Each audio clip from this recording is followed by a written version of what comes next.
Realmente el sobreendeudamiento de todo el sistema tiene muchas causas. Es decir, no podemos solamente pensar de forma corta de miras que aquello, pues, de alguna forma fue, evidentemente, de los empleados de las entidades no tuvimos la culpa, porque nosotros hacemos lo que nos mandan, como todo el mundo. Supongo que a la policía no le gusta pegarle a unos niños, como pasó aquí recientemente en el Instituto Luis Vives, pero es su trabajo, y de alguna manera, pues cuando van a hacer su trabajo, pues no sé, te cambias el chip o no lo sé, y les pegas. Pues nosotros hemos hecho algo parecido. A nosotros se nos ha obligado, se nos ha amenazado, se nos ha coaccionado a vender productos como las participaciones, como la deuda y otros muchos más. A finales de los años 80, principios de los años 90, donde la gestión de la calidad del riesgo dejaba bastante que desear. Por aquella época también el sector atravesó algunos momentos de crisis y se puso el acento en la mejora de la calidad del riesgo. Y sí que hubo una etapa en la que se empezó a mejorar sustancialmente en este aspecto. Sin embargo, la tremenda avaricia del sector y la vorágine de la situación económica que pretendía, ya saltamos a la década de finales de los 90, principios del año 2000, se entra en una vorágine económica de un crecimiento permanente, donde curiosamente, por ejemplo, en este sector, el generar beneficios, un ejercicio inferiores a los del ejercicio anterior, se consideraban pérdidas. Donde empieza... de la Caixa, no? I en este cas, pues, tot era el fer titulitzacions dels préstecs per a obtindre més diners en els que donaren més préstecs, financiació i el recurs als mercats internacionals, no?, quan estaven oberts, i la bola cada vegada es fa més grossa. O sigui, estem, diguem-ho així, inflant els balanços, donde empieza a hacerse una planificación a plazo corto, se peca de una miopía, y aquel trabajo que se había hecho de mejorar la calidad del riesgo de finales de los 80, primeros de los 90, se vuelve a perder. Y con esa miopía y con esa aceleración de querer generar tremendos beneficios año tras año, se vuelve a producir una laxitud en el control del riesgo. A todo esto hay que añadir. Los tipos de interés estaban bajísimos y, por lo tanto, todo el mundo pensaba. Yo recuerdo, hace poco vi un capítulo de la serie Cuéntame, donde a los protagonistas les devuelven un dinero que les habían retenido por la quiebra del Banco de Granada, y cuando se lo devolvían se planteaban qué hacer. ¿Y qué hacemos con este dinero? Al banco no lo llevamos, que no es seguro. Lo vamos a invertir en pisos, que el precio de la vivienda nunca baja. Esto era un axioma, era una realidad que nos creíamos todos. Por lo tanto, eso, unido a tener que alcanzar enormes objetivos en periodos cortos, lleva a una desregulación de la calidad de la gestión del riesgo, y esto nos ha llevado fundamentalmente a encontrarnos en la situación en la que se encuentra el sector. Prácticamente casi todas las entidades han pecado de lo mismo, casualmente. Pues a la hora de hacer las valoraciones para dar los créditos, pues empezando por las empresas tasadoras, que eran muy laxas a la hora de otorgar valores a las viviendas, y que muchas veces eran valores de tasación que no reflejaban la realidad del momento, sino que descontaban futuros flujos de beneficios o de incrementos de precio. Cuando se inventaron un valor que multiplicaba el valor de tasación real por un valor que le llamaban coeficiente de mercado, eufemísticamente, y que casualmente siempre era superior a 1. Yo no me he encontrado en mis...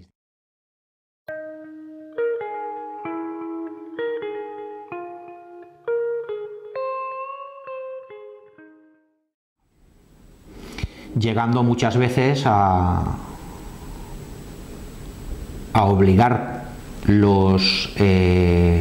a tener consignas por parte del área comercial de que se les diera más del importe que necesitaban, y con ese importe de más contratar seguros de vida de primas únicas por unos importes brutales que generaban unos beneficios grandes, y además, si sobraba algo, contratar el producto en campaña en cuestión que estaba en ese momento. Del escándalo que se organizó general, las tasaciones muchas veces estaban hinchadas, pero curiosamente nuestra entidad, aunque a nivel particular no llegaba a financiar los porcentajes que financiaban otras entidades, al ser una entidad con mucho músculo y con mucha potencia, en las grandes promotoras inmobiliarias sí que invertía centenares de millones de euros. Ahora te has encontrado que, claro, cuando ya las operaciones pues ya no se pagan, porque, en fin, la situación está como está, pues nos encontramos con que cuando vas a sacar la tasación de un inmueble, pues la compraventa fue por 100 y a lo mejor el crédito pues era por 110 incluso, o por 120. ¿Por qué? Pues porque la tasación era 150.000 euros y el 80% de 150.000 euros eran 120.000.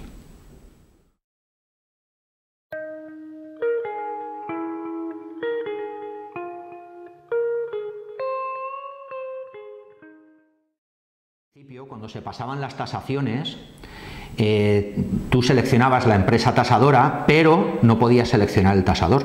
Era la empresa tasadora la que aleatoriamente te asignaba un tasador, y bueno, pues este tasador te hacía la tasación y mañana pedías otra, o ese mismo día pedías 3, y cada tasación te la hacía el mismo o no, o 3 diferentes. Una cuestión que resultaba higiénica. Porque de alguna manera pues la influencia que podías tener ante esos tasadores era menor, porque ellos sabían que pues se le invitara o no a ser más flexible, los encargos no iban a depender de quién lo invitaba, sino de la asignación aleatoria que tuviera la empresa de la forma que fuera. Esto dejó de ser así en un momento determinado. Tú disponías de un listado de todos los tasadores de cada sociedad de tasación y elegías pues al más permeable. Pues las entidades, muchas veces esto era en connivencia incluso con departamentos de riesgos y con la política comercial de las entidades, que cogían a las empresas tasadoras, y si una empresa tasadora empezaba a ponerte pegas y a valorar de una forma que los créditos no salían, pues de alguna forma, hombre, no es que explícitamente saliera una circular publicada por parte de la dirección diciendo que con estos no trabajéis, pero sí que habían mensajes por parte de las direcciones territoriales, de los directores de zona, diciendo que bueno, que con estos había que trabajar un poco menos.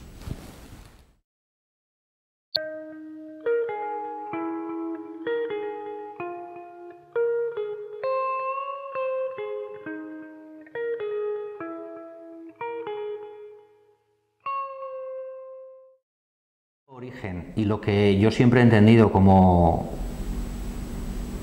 el veneno o el cáncer que se ha extendido de una manera intolerable, ha sido las retribuciones variables en nuestro sector, y sobre todo las retribuciones variables de nuestros directivos, porque en las oficinas las retribuciones variables pues nunca han sido gran cosa, salvo casos muy esporádicos.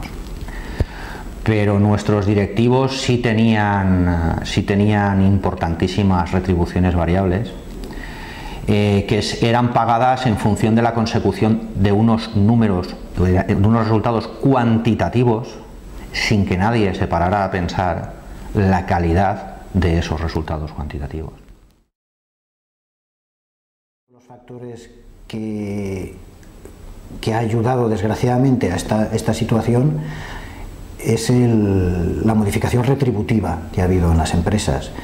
En la medida en la que el peso de la retribución variable en un concepto retributivo gana mayor protagonismo, las empresas han podido ir vinculando esto a la consecución de objetivos, hasta el punto de que algunos salarios fijos, sobre todo salarios de convenio, van quedando cada vez más reducidos con respecto al peso que supone la parte variable. Al ligar después esas partes variables a la consecución de los objetivos, es por lo que muchos trabajadores llegan a verse obligados a intentar alcanzar esos cumplimientos para que sus salarios pues crezcan en proporciones más acordes a sus necesidades. Bueno, primer, molta part del teu salari o part del teu salari, vale, és una retribució variable que depèn dels resultats, no? Però el mateix per tu que pel teu director, que pel zona de torn, pel territorial, etc. ¿no? Entonces la pressió ve de dalt a baix, ¿no? L'entitat vol fer X productes, repartís, i des de dalt a baix pues, la pressió és total, ¿no? Perquè aquests productes se col·loquen sí o sí i consiga a qualsevol preu, no? Entonces, clar, això suposa prolongacions de jornada, això suposa moltes vegades pues això que al client, jo no dic que li diguis mentides, no? Però no li acabes de dir tota la veritat, ¿vale?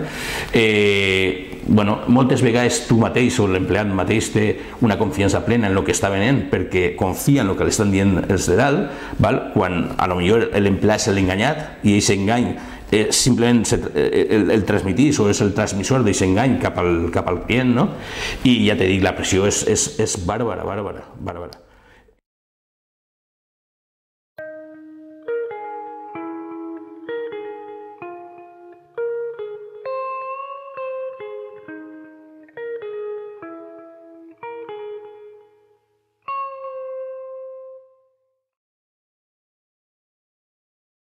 Una serie de cifras, tanto de inversión como de recursos, y a partir de aquí obtenías una retribución dineraria superior al salario y que estaba ligada única y exclusivamente a la consecución de esos objetivos. Es lo que a lo mejor pues, mucha gente puede entender por bonus, ¿no? El bonus, eso era la retribución variable.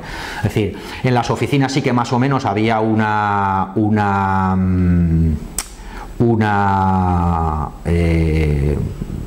escala o una ponderación de ciertos aspectos con la cual pues más o menos tú podías saber si llegabas o no llegabas.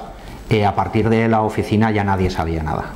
Es decir, los objetivos de los directores de zona, de los directores territoriales, y ya no quiero decirte más allá porque eso ya era una cuestión secreto de Estado prácticamente, pues no sabíamos cuál era. De hecho, ha habido, sí que en alguna ocasión ha trascendido que los objetivos por los cuales nuestros superiores directos cobraban el bonus, es decir, esta retribución variable, no tenían nada que ver en absoluto con lo que estábamos haciendo en las oficinas.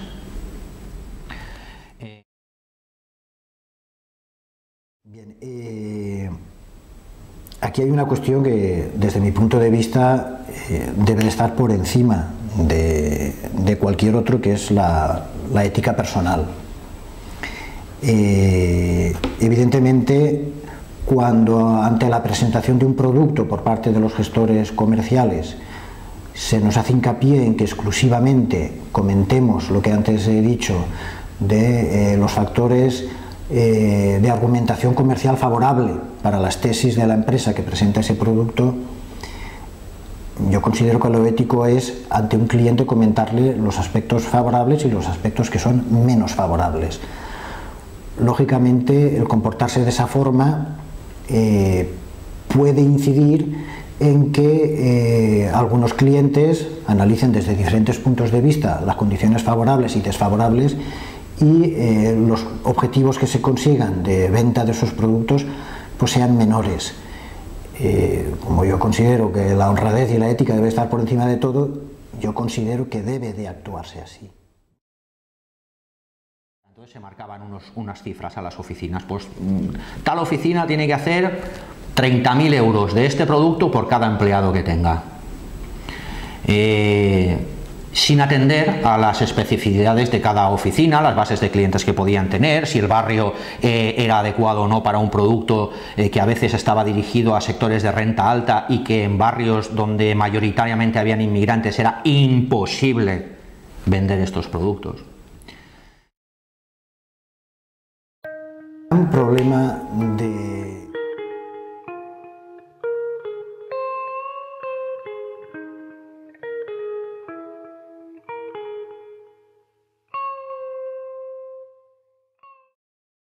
triste, es muy triste y muy real. Muy triste porque cualquier entidad del sector, cuando propone una campaña para intentar dar a conocer un producto, a los propios trabajadores se les hace mucho hincapié en el argumento comercial favorable para que ese producto pueda ser vendido. La presión que antes he comentado de cumplimiento de objetivos, de campañas tan reiterada, ha llegado a tergiversar el propio vocabulario y la gestión, el dar a conocer un determinado producto ha sido transformado por la colocación de un producto. Había que alcanzar un objetivo en un plazo tan corto que los propios gestores, dirigentes de grupos y de equipos de trabajo, presionados ellos mismos, transmitían el vocabulario de colocación en vez de dar a conocer a la clientela un producto por si podía ser de su interés. La quinta esencia del beneficio financiero para los clientes, y las oficinas pues tenían que centrarse en la comercialización de ese producto en concreto. ¿Qué ocurre? Que claro, de la quinta esencia del beneficio financiero para el cliente o de la bondad de ese producto, pues luego venía la verdad, y la realidad era que ese producto pues era difícil de vender, por decirlo de una manera suave. El problema de la gestión es la miopía, es decir, el funcionar a objetivos que son campañas temporales, campañas que en muchas ocasiones son campañas mensuales, campañas de periodos tan cortos, donde se tienen que intentar alcanzar unos objetivos concretos porque las entidades han adquirido unos compromisos a su vez de instrumentar determinados productos, y en base a que lo consigan o no lo consigan cobran unas comisiones mayores por alcanzar esos objetivos.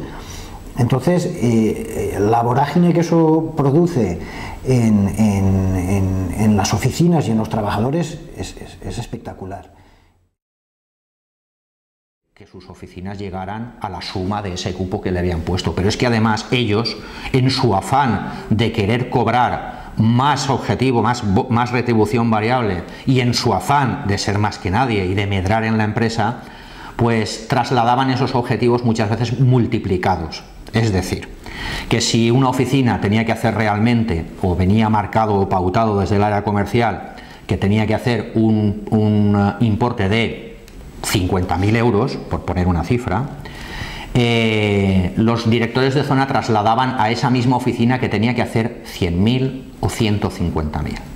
Esto ha sucedido siempre. Claro.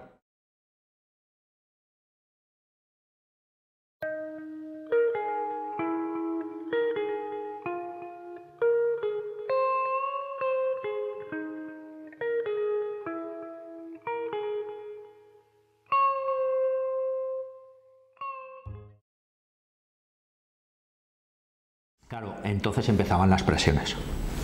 Presiones intolerables. Presiones que se saltaban no ya la ética profesional que se requiere a cualquier directivo de cualquier entidad, incluso de cualquier sector, me atrevería a decir, sino en muchos casos hasta las más mínimas reglas de ética personal, incluso de honestidad. El trabajador sería mucho mayor, con todas estas condiciones que estamos comentando de presiones, de objetivos, de cumplimientos de campaña, de señalamientos, de atosigamientos, de correos continuos, de que quedan 2 días y no llegas a alcanzar el objetivo que tenías planteado. El trabajador siente un atosigamiento y un estrés y una poca valoración de su autoestima profesional, que yo creo que es totalmente contrario a lo que debería de plantear. Una pressió que a més juga en contra de tu si no complissis els objectius, perquè el teu lloc de treball també està en perill, no? O sigui, ja no estem parlant de tindre un bonus o una retribució variable d'uns pocs mils d'euros, si arriba, no? Sinó que estem parlant també de que si no eres comercial, si no vens, si no col·loques els productes, doncs te jugues el teu empleo, no? I això és molt complicat, no?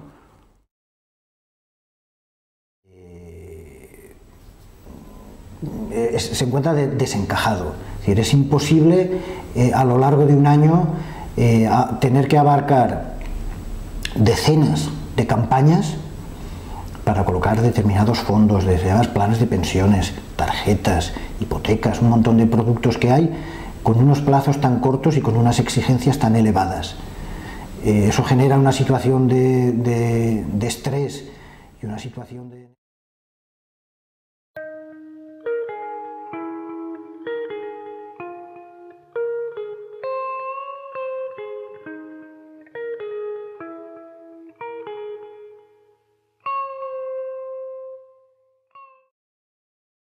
su complicación. Pero en principio computaban una parte como capital de las propias entidades y por lo tanto ayudaban a mantener una solvencia y a que las entidades tuvieran una solvencia, tanto que se habla ahora de solvencia. Bueno, y por otra parte era deuda, y era deuda porque tal vez en las participaciones preferentes no era el caso y las primeras emisiones de deuda subordinada tampoco era el caso porque solían ser perpetuas. Pero sí en las emisiones de participaciones de deuda subordinada posteriores sí tenían un vencimiento y por lo tanto tenían una parte de deuda, eran consideradas también deuda porque bueno, pues teníamos que retornarles finalizado el periodo, porque estas emisiones eran a largo plazo, las que tenían vencimiento, le teníamos que devolver al cliente el dinero que había puesto. Entonces, por esto se denominan híbridos, porque computaban una parte como capital y otra parte como deuda. Estos productes pues, traten de captar recursos de clients i bueno, pues, la peculiaritat d'això pues, que comptabilitzen com a capital, no? Cosa que no fan els recursos ajenos sense més. No? Lògicament això se prima i l'interès és més interessant, no? Que qualsevol altre producte passiu, però té els riscos s'ha de ser uns riscos inherents. És cert que mentre que en la meva entitat, en Bancaixa, funciona el mercat secundari, doncs tot anava com tocava, no? És a dir, un client de Jerez de la Frontera volia vendre 100.000 de la dècima emissió de subordinades i un client de Basauri resulta que volia comprar-les i casaven les operacions i efectivament aquest mercat anava prou dinàmic, però en un moment donat se va tancant aquest mercat, les oficines es comencen a tindre ordres de venda que no poden casar Vale? La pressió és molt gran, la pressió sobre la plantilla és molt gran, de casar, clar. En su día estos productos tenían unas condiciones, cuando se emitieron en el mercado primario, tenían unas condiciones extraordinariamente buenas durante un periodo determinado de tiempo. Es decir, el gancho de este producto era, por una parte, un tipo de interés mucho más elevado que los precios de los productos de pasivo tradicionales que se podían obtener en ese momento a través de las redes de oficinas, tanto de las cajas como de los bancos como de las cooperativas de crédito. Y por otro lado, ofrecían una seguridad que, o la seguridad con la que se vendía era, hombre, cuando te preguntaba un cliente, hombre, ¿que esto es seguro? Y tú dices, hombre, como no quiebre la caja.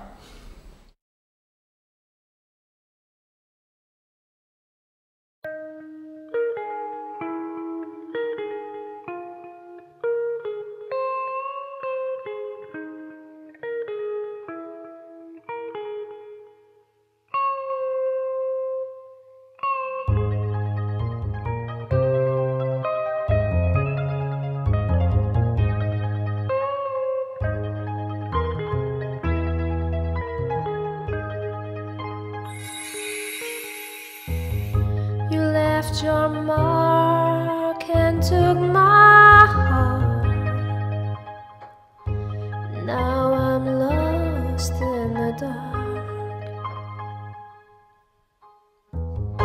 You won me round, swept my feet off the ground. Now I don't know. ¿Qué ocurre? Que en un momento determinado se determina que estos productos ya no computan como capital. Es decir, a este producto híbrido se le despoja de esa categoría. Claro, esto tiene evidentemente dos resultados extraordinariamente perniciosos, tanto para las entidades como por supuesto para los clientes, pero también para las entidades. Anteriormente, hasta si tú eras tenedor de participaciones preferentes o de deuda subordinada, tú podías, y necesitabas liquidez, podías venderlo en un mercado secundario. Un mercado secundario que evidentemente pues funcionaba en función de de la evolución de los tipos de interés. Si tu activo estaba en un momento determinado pagando un cupón del 5% y el mercado, la inversión sin riesgo, que ahora pensamos en esto y nos reímos, desgraciadamente, pero la inversión sin riesgo, que era el bono soberano, pues estaba al 2% o al 3%, unas emisiones para la emisión equivalente en plazo al vencimiento de tu instrumento, de tu activo, pues tu activo valía más y podías incluso, lo vendías en el mercado con facilidad y incluso obteniendo más del 100% de la inversión realizada. ¿Qué ocurre? Que evidentemente cuando se despoja de la capacidad, o sea, de esta calificación de capital a este instrumento, el mercado secundario la primera medida es que se colapsa. Se colapsa. Diners dels clients a lo que és les preferents, les subordinades, perquè computen com a capital també, perquè no tot és passiu i se tenen que inventar aquests productes híbrids, no? Que tenen un risc, te donen més interès però tenen un risc, com s'ha ficat també de manifest, no? Un risc que ha derivat pues, això en què molta gent, no? Que era estalviadora i que havia depositat els seus estalvis en les entitats, hagi perdut, si no tot, pràcticament tot el que en el seu dia va estalviar i va confiar en nosaltres. La Comisión Nacional del Mercado de Valores, porque claro, ante el crecimiento tan tremendo que tenían los créditos a promotor y los créditos individuales, los créditos hipotecarios, evidentemente todas las cajas de ahorros nos encontramos ante la necesidad de tenernos que financiar para, a su vez, y valga la redundancia, financiar todo ese crecimiento de inversión. Claro, ¿qué ocurre? Que con los depósitos que tenían nuestros clientes no podíamos, y además tampoco podíamos acudir a los mercados a hacer una ampliación de capital como podían hacer las entidades privadas, los bancos, porque no teníamos acciones. Y por lo tanto, porque nuestro régimen jurídico era diferente al de los bancos. Entonces, claro, ante esta tesitura, el Banco de España y la Comisión Nacional del Mercado de Valores auspiciaron la emisión de estos productos llamados híbridos con un doble fin. Primero, que nos financiáramos y que pudiéramos continuar inyectando ese crédito de forma tan salvaje en el sector inmobiliario, y por otra, y dentro de una ortodoxia financiera neoliberal, pues el grito era, y la consigna, que las cajas nos sometiéramos con esto a la disciplina del mercado.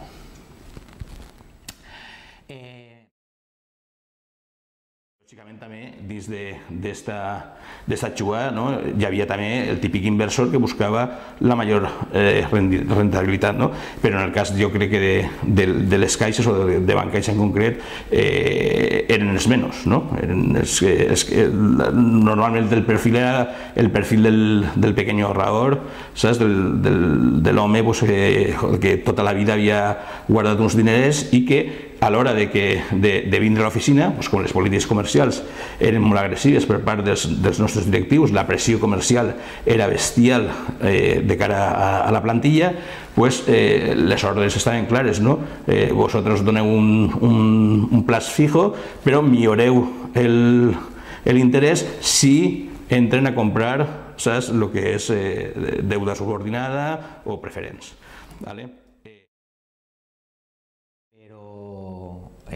Con el fin de dotar de liquidez al mercado secundario, se obligaba a las oficinas a comercializar indiscriminadamente estos productos. Es decir, a buscar clientes a los que colocarles este producto en el mercado secundario con el fin de abrir posiciones a la compra para que se cruzaran posiciones vendedoras. Y mal que bien, pues bueno, fueron funcionando. Pero claro, esto tuvo una segunda consecuencia. Y es que evidentemente, al ya no ser capital y no computar como capital para las cajas de ahorros, nos encontramos con que de la noche a la mañana teníamos un déficit de recursos propios muy importantes. Es decir, esto, para que nos entendamos un poco, para que una persona que no sea del sector nos pueda entender, esto es como si salimos a jugar un partido de fútbol, de repente el contrario nos mete un gol con la mano y el árbitro lo da por bueno, y cuando vamos y le protestamos nos dice que es que ha cambiado las normas. Pues esto es lo que ha sucedido. Estàs matant-lo ja, perquè ja li queda poc marge per poder eixir d'ahir. O sigui, un client pot vindre i dir, jo no és que vull comprar o tu col·locar-ne, però en aquest moment ja sabien tots com anava a acabar el tema. Entonces, poc a poc se va complicar fins que arriba un moment que se tanca tot. En aquest moment és quan el Banc d'Espanya i la Comissió Nacional del Mercat de Valors jo crec que han tardat molt en donar una solució que jo penso que encara no se l'ha donat. De la noche a la mañana nos la cambien, pues es lo que ha supuesto que muchas entidades tuvieran déficits importantísimos y por lo tanto tuvieran que acudir en su momento al Estado para que se les hiciera una primera inyección de capital, porque de lo contrario pues no se cumplían los requisitos mínimos exigidos de capital, o sea, de recursos propios, sobre activos totales de las entidades. Y entonces entraban en causa de intervención. Esto, lejos de mejor, esto claro, evidentemente provocó más de lo primero, es decir, mucho más nerviosismo por parte de la gente, muchas más posiciones vendedoras por parte de los tenedores de las participaciones preferentes que no se habían enterado todavía de lo que pasaba, y el colapso total y absoluto del mercado secundario, porque el Banco de España, la Comisión Nacional de Mercado de Valores, indignadas por lo que ellos crearon, pues tomaron cartas en el asunto y cerraron la posibilidad de que hubiera mercado secundario. Y por lo tanto, el momento que se vivió es de absoluto colapso, es decir, el que tenía...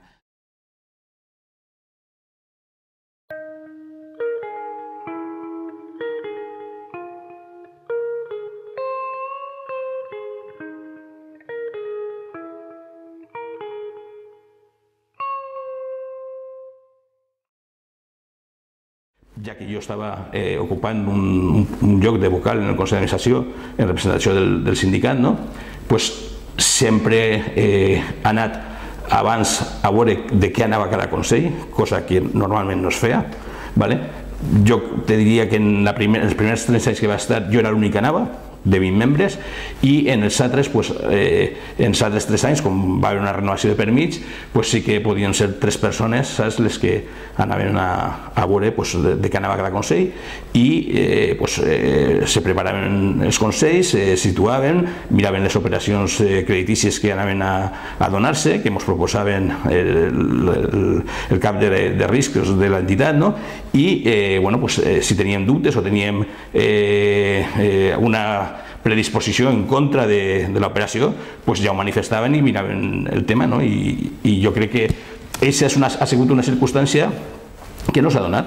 No s'ha donat perquè allí sí que intervé la política, els polítics ocupaven llocs i pràcticament ho tenien controlat en un sentit o un altre. La gent estava còmoda, cobrant unes dietes de forma còmoda, i el que me diguera, saps, el que m'ha col·locat així és el que me valia, no me feia falta ni anar a veure res. Ernesto parla molt bé i Ernesto diu les coses com toca, però a l'hora de votar vota el que m'ha dit. Saps, el que m'ha col·locat així, en el que confia, el que me col·locarà de nou d'ací 6 anys quan se m'acabe el pla, saps? Gestión pura de banca, el haber conocido los entresijos del funcionamiento de una multinacional, pues no me ha aportado absolutamente nada novedoso en cuanto a calidad de gestión de lo que es la banca. Quiero con esto decir que yo considero, esto lo he comentado con muchos compañeros, que en cuanto a gestión la banca nacional aquí en España no tiene nada que envidiar a grandes grupos internacionales. Consell d'Administració, i jo tinc molt clar què és el que ens ha passat. Jo crec que el problema ha sigut l'expansió per part de Bancaixa, de l'entitat en la que jo treballava, l'expansió per tot el territori nacional i al voltant única i exclusivament del taulell. Nosaltres, a diferència d'altres entitats, com podria ser la Caixa, que estaven ja situades en el seu moment, iniciem a principis de l'any 2000 una expansió molt forta per tot el territori nacional i es comencen a obrir oficines en diferents poblacions i aquí busquem els promotors. Busquem els promotors i busquem el negoci fàcil, que en aquest moment era el negoci del taulell. Una parte no está, pero la mayoría de aquellos gestores que tomaron unas decisiones incorrectas que hicieron llevar a la situación actual en la que se encuentran muchas empresas, aunque no están, han salido bien protegidos. La mayoría de altos ejecutivos de las entidades suelen tener contratos blindados y las indemnizaciones que perciben en algunos casos son auténticamente escandalosas. Algunos incluso tienen la capacidad camaleónica de, pese a que las entidades sufran muchas transformaciones, permanecer en sus puestos. Y muy pocos, demasiado pocos, son los que asumen las culpas auténticas de sus pésimas gestiones y acaban en prisión, como deberían de acabar algunos, o acaban devolviendo aquello que indebidamente pudieron sacar de las empresas. De Bancaixa, no? Pues un pla estratègic d'expansió erroni, equivocat, que a més totes les seccions sindicals que s'ajuntaren en el seu moment quan ens presentaren el pla estratègic en l'any 2003, el pla estratègic 2004-2007, i donarem una resposta conjunta en l'Assemblea General, en òrgans de govern, dient que no al plan, que pensaven que era una equivocació el fer un pla d'expansió basat únicament en el que era la construcció i els promotors. I bueno, el cas és que la situació deriva en el que ha derivat. Això, així, directament a ser el País Valencià, s'ajunta en que els polítics sí que han utilitzat les caixes per a realitzar determinats finançaments totalment dirigits a lo que ells volien. I estem parlant de Fórmula 1, estem parlant de les motos, estem parlant del Palau, de diferents subvencions, estem parlant del Valencia Club de Fútbol. 4 años después hacen una nueva intentona y ya en el año 2007-2008, cuando la crisis empezaba a asomar, planifican una expansión, y cuando las entidades empezaban a cerrar oficinas, pues planifican una expansión con una apertura de aproximadamente unas 100 nuevas oficinas en el territorio nacional, que para una entidad que por aquel entonces tenía unas 300 y pico oficinas, proporcionalmente suponía una gran expansión. Los responsables no están, los responsables en la mayoría de los casos ya han pegat a fugir de la entidad, el director general de Bancaixa, que va fer també coses bones, igual que fan coses bones, hi ha coses roïnes, i així se va enganyar en el pla estratègic. En l'any 2007, en setembre, se n'anà de l'entitat, diuen que per discrepàncies en el president. El president, que és José Luis Olivas, ja sabem que l'han responsabilitat de diverses històries relacionades amb Bankia, en la seva eixida de bolsa, estan declarant en jutjats, i el director general que va substituir a l'anterior sí que continua.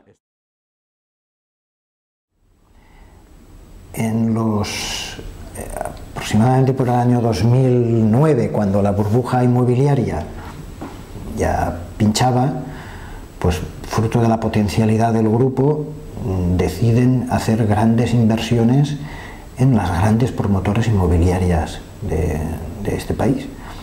Entonces, los agujeros que han tenido con la morosidad que luego se ha producido, pues ha sido tremenda. En definitiva, 10 años de una gestión pésima, de decisiones estratégicas tomadas por los equipos de la alta dirección, que han conducido a los trabajadores de las oficinas a acometer una serie de instrucciones concretas que en absoluto tienen la responsabilidad de la situación.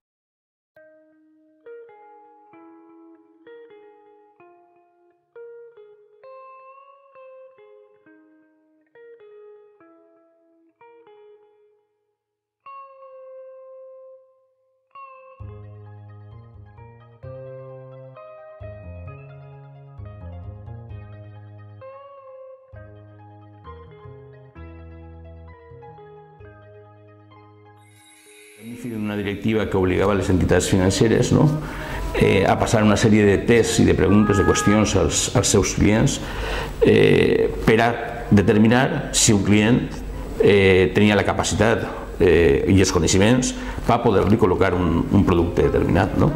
Productes d'aquest tipus, no? ¿Que hemos vivido por encima de nuestras posibilidades? No. A ver, el tema está en que yo me acuerdo que cuando Rodrigo Rato era ministro de Economía, y de esto hace ya unos cuantos años, recuerdo una rueda de prensa donde le preguntaron si entendía que el precio de la vivienda no había llegado o no empezaba a alcanzar unos precios realmente de burbuja.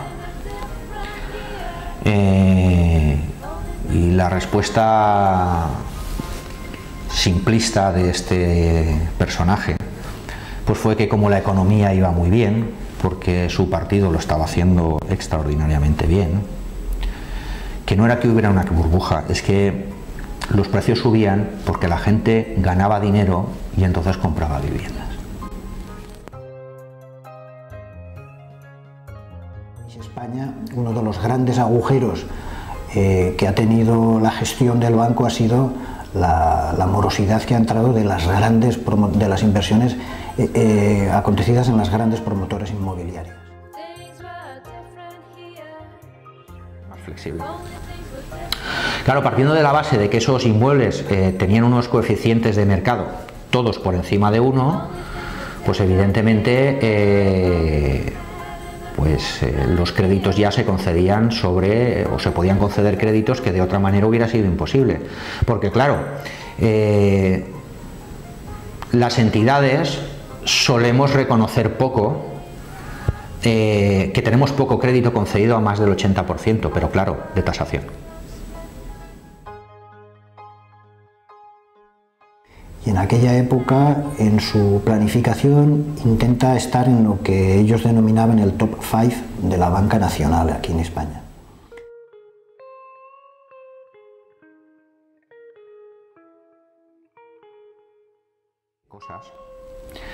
Y todo esto era no solamente conocido por las direcciones, sino que además eran ellas quienes lo alentaban, porque evidentemente a nadie se le ocurre hacer estas barbaridades por sí solo.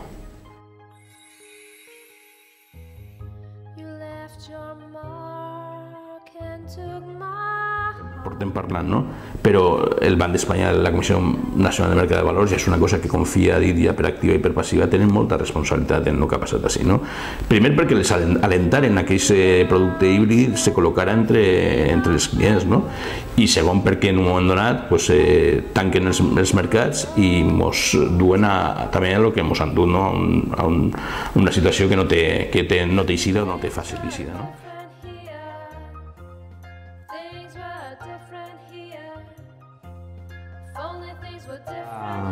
Del crecimiento del ladrillo, de donde se creó la burbuja inmobiliaria, las políticas a riesgo de todas las entidades venían a ser las mismas. Es decir, había que dar crédito como fuera, había que crecer como fuera.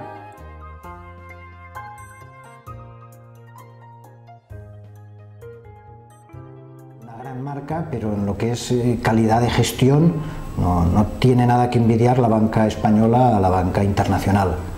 Con todos los errores que se han cometido y con todo lo que está sufriendo ahora el sector financiero, que no está pasando solo en las entidades nacionales, sino que la crisis del sector financiero es internacional.